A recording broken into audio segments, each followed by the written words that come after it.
একটা সত্য কথা কি জানেন? আপনি মানুষ হিসেবে কেমন তা অন্যজনের কাছে কখনোই প্রমাণ করতে যাবেন না। আপনি শুধু আপনার মাঝে সততার বীজ বপন করতে থাকুন। সময় হলে সব কিছুই প্রকাশ হয়ে যাবে। আর কারো কথা যদি আপনার মন বেশি খারাপ হয়, কষ্ট পান, তাহলে দুইভাবে চিন্তা করবেন। নাম্বার 1, যদি মানুষটা ইম্পর্টেন্ট হয় তাহলে তার বলা কথাটা আপনি ভুলে যাবেন।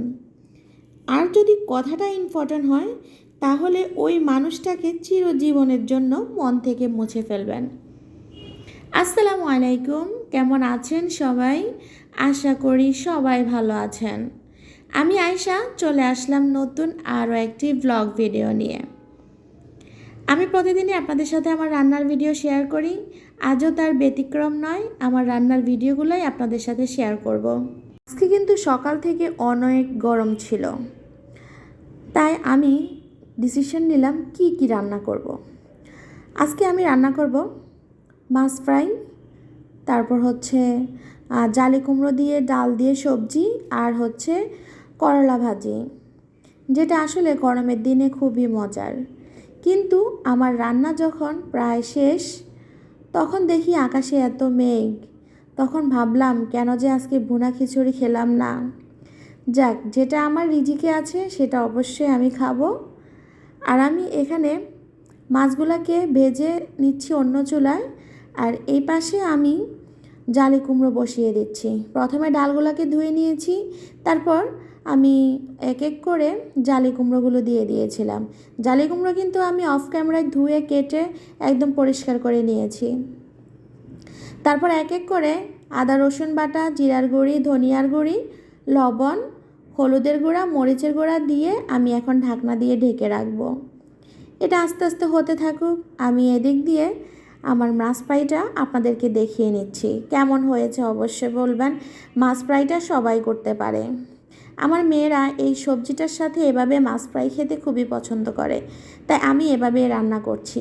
কারণ আপনার বাচ্চা, আপনার পরিবারের মানুষগুলো যেভাবে খেতে পছন্দ করবে, আপনি তো ঠিক সেভাবে রান্না করবেন। আর আমার রান্নাঘরটা খুবই ছোট, তাই কিভাবে যে ভিডিও করে আমি কমফোর্টেবল ফিল করব, আমি সেটাই বুঝতে পারছি না। তাই এক একবার এক একভাবে আমি ভিডিওটা করে নিয়েছি। আপনারা কেউ মনে কষ্ট নেবেন না, আমাকে ক্ষমাসুন্দর দৃষ্টিতে দেখবেন। আসলে আমার রান্নাঘরটা খুবই ছোট, তাই আসলে ভিডিও করতে আমি খুব আনইজি ফিল করি। তারপর আপনাদের সাথে আমার ভিডিওগুলো শেয়ার করি, আপনারা দেখেন, পছন্দ করেন। আলহামদুলিল্লাহ, আমারও খুব ভালো লাগে। এভাবেই এই বোনটাকে ভালোবেসে যাবেন। আপনাদের ভালোবাসা ছাড়া আমার ভিডিওগুলো অসম্পূর্ণ। আর আপনারা যারা আমার ভিডিও এ পর্যন্ত দেখে ফেলেছেন, অবশ্যই আপনাদের কাছে অনুরোধ, একটি লাইক দিয়ে ভিডিওটা দেখা শুরু করবেন। আর যদি ভালো লাগে একটি সুন্দর কমেন্ট করে যাবেন।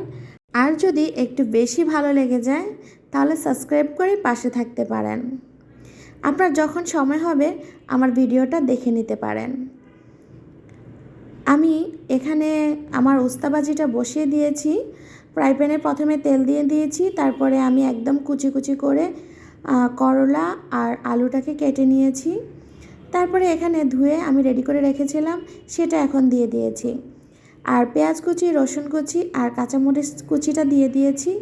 আমি হালকা লবণ আর হলুদের গুঁড়া দিব, দিয়ে ভালো করে নাড়াচাড়া করে আমার রান্নাটা আমি করি। আর আপনাদের সাথে একটা কথাই বলবো, কে কি আপনাকে ভাবলো সেটা আপনি কখনোই প্রমাণ দিতে যাবেন না। আপনার কাছে আপনি সত্য, এটাই হচ্ছে সবচেয়ে বড় প্রমাণ। কারণ পৃথিবীতে এমন অনেক মানুষ আছে যারা আপনাকে ছোট দেখানোর জন্য অনেক রকমই করতে পারবে। তাই মানুষকে বিশ্বাস করার আগে তার প্রতি জানতে হবে, তারপর তাকে বিশ্বাস করতে হবে। আমার এই ভিডিওর পেছনে আমি না, সব কন্টেন্ট ক্রিয়েটরের কিন্তু অনেক কষ্ট থাকে। এই যে আমি ভিডিওর ক্ষেত্রে আমি কিন্তু প্রথমে করলা ভাজিটা ওই পাশে ছিল, এখন আমি যখন আমার জালি কুমড়াতে বাগার দিব সেজন্য আমি আবার ওই চুলায় নিয়ে গেছি। কারণ একটা ভিডিওর পিছনে কিন্তু আমাদের অনেক কষ্ট থাকে। আপনারা এই জিনিসটা যদি বুঝেন এবং সুন্দর করে আমাদের সম্পূর্ণ ভিডিওটা দেখেন এবং গঠনমূলক কমেন্ট করেন, তাহলে আমাদের এই ভিডিওটা সার্থক। আমাদের যে 1 ঘন্টার কাজটা আমরা 2 ঘন্টা 2.5 ঘন্টা ধরে এই কাজটাই কিন্তু করি। এই ভিডিওর পেছনে অনেক সময় দিতে হয়। যাক, আমার এখানে আমি কিন্তু তখন কাঁচামরিচ দেইনি, এখন কাঁচামরিচ দিয়ে দিয়েছি বাগার দেওয়ার আগে। আর আমি এখানে পেঁয়াজ দিয়ে বাগারটা দিয়ে দিয়েছি তেল দিয়ে। এভাবে কিন্তু বাগার দিলে এই সবজিটা খেতে খুবই মজা হয়। আমার খুবই পছন্দ, আমার বড় মেয়ে ছোট মেয়ে আমার খুবই পছন্দের একটা সবজি। আর খুব সহজভাবে রান্না করা যায়, খুব অল্প তেল মশলায়। গরমের দিনে খাবার খেতে কিন্তু খুব মজা, তাই আমি সবসময় এভাবে রান্না করার চেষ্টা করি। আর এপাশে আমার উস্তাবাজিটা একদম হয়ে গেছে, এখন আমি চুলা অফ করে দিয়েছি।